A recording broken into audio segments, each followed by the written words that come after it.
missed child pickups, erratic behavior, empty promises. This is concrete evidence, and you'll likely need it if you're divorcing a spouse that refuses to acknowledge their substance abuse issues.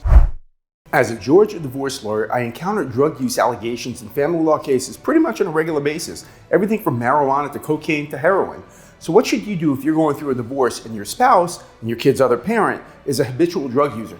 Well, a lot of that has to do with your spouse and their admission or denial of the drug usage. But regardless of their level of honesty with themselves and with you, your first priority is to protect your kids from the drugs and from the danger that could come to them from your spouse's drug use. Everything from secondhand inhalation if it's going up in smoke, to the risk of traveling in the car with that parent, to the risk that your spouse might not be able to properly care for the children while they're in their custody and something happening as a result. For example, a young child injuring themselves because your spouse wasn't watching them properly because they were under the influence of drugs.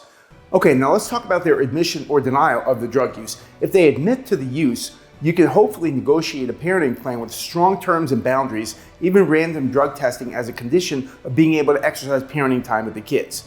If they don't admit their drug use, then you may need to request that the court order them to undergo drug screening. Now, I'm a pretty strong proponent of a 12-panel fingernail test because it can go back as far as a year and it tests for a whole ton of different drugs. It's amazing to think that so much of what we ingest makes its way into our hair and our nails, but it's true. As for the filing of the case, if the other party admits to the drug use and you believe you can come to an agreement for terms of the divorce, then you might consider filing without the allegations of drug use. However, if they deny that they have a problem and it looks like you're going to have a custody battle on your hands, then you may want to file your divorce on the basis of habitual intoxication. That's one of the fault-based grounds for divorce. Intoxication is not limited to alcohol. You can be intoxicated on any other drug as well. The Georgia courts do not play around when it comes to allegations of drug use around kids. They don't want the kids caught in the crossfire between the parents, and they don't want kids being injured as a result of being left unsupervised in the care of a parent who's not capable of being fully present, clear of mind, and able to take care of them.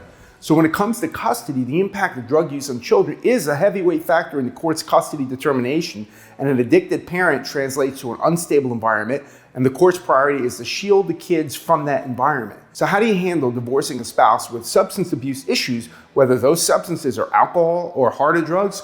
First, commit yourself to getting out of that situation. Have a don't look back attitude. Then document everything. Missed child pickups, erratic behavior, empty promises. This is concrete evidence, and you'll likely need it if you're divorcing a spouse that refuses to acknowledge their substance abuse issues. Courts thrive on facts, and a well-documented history is one of your best legal allies. As I mentioned before, when dealing with a substance abuser, request drug testing as part of the legal proceedings. Documenting a clear, unbiased record of their substance abuse strengthens your case because the tests provide black and white facts that are needed to cut through the legal clutter, as well as their denials. So what about co-parenting? Okay, if you settle your case, make sure there are crystal clear written boundaries. Focus on concise, child-centered communication. Don't let the conversations wander once you're divorced. It's all about the kids at that point, and they're the only thing that binds you two together. So if you can't work out terms for a divorce with a substance abuser and you end up in court, when it comes to the parenting plan, make sure that you ask the court for the same tight boundaries that you would seek in a settlement of the case, the kinds of things I've been mentioning here. As for things like property division and alimony, make sure that you do really solid financial discovery. Why? Because you're going to want to find out how much of the marital estate has been squandered by your spouse on drugs and other things so that you can seek to be made whole. Let me give you an example. Supposing the marital estate at the time of the divorce is worth $100,000, and through examining financial data obtained during the divorce, you can prove that $30,000 has been blown on drugs or other substances. Then ask the court for $30,000 off the top for you to make you whole, and the court can then decide how to divide up the remaining $70,000. So that's a very simplified example, but I hope you get the point. Okay, other ways to win your case include hiring a great family law firm that knows how to do these cases, staying close to your attorney, keeping them informed, and asking that they keep you informed. Also, document everything, strategize and prioritize with your attorney. If you or your kids need counseling, be sure to get it. And after the divorce, don't let your guard down. If your spouse has entered rehab or quit their drug use, keep an eye out for any signs of them falling off the wagon and that drug use starting again.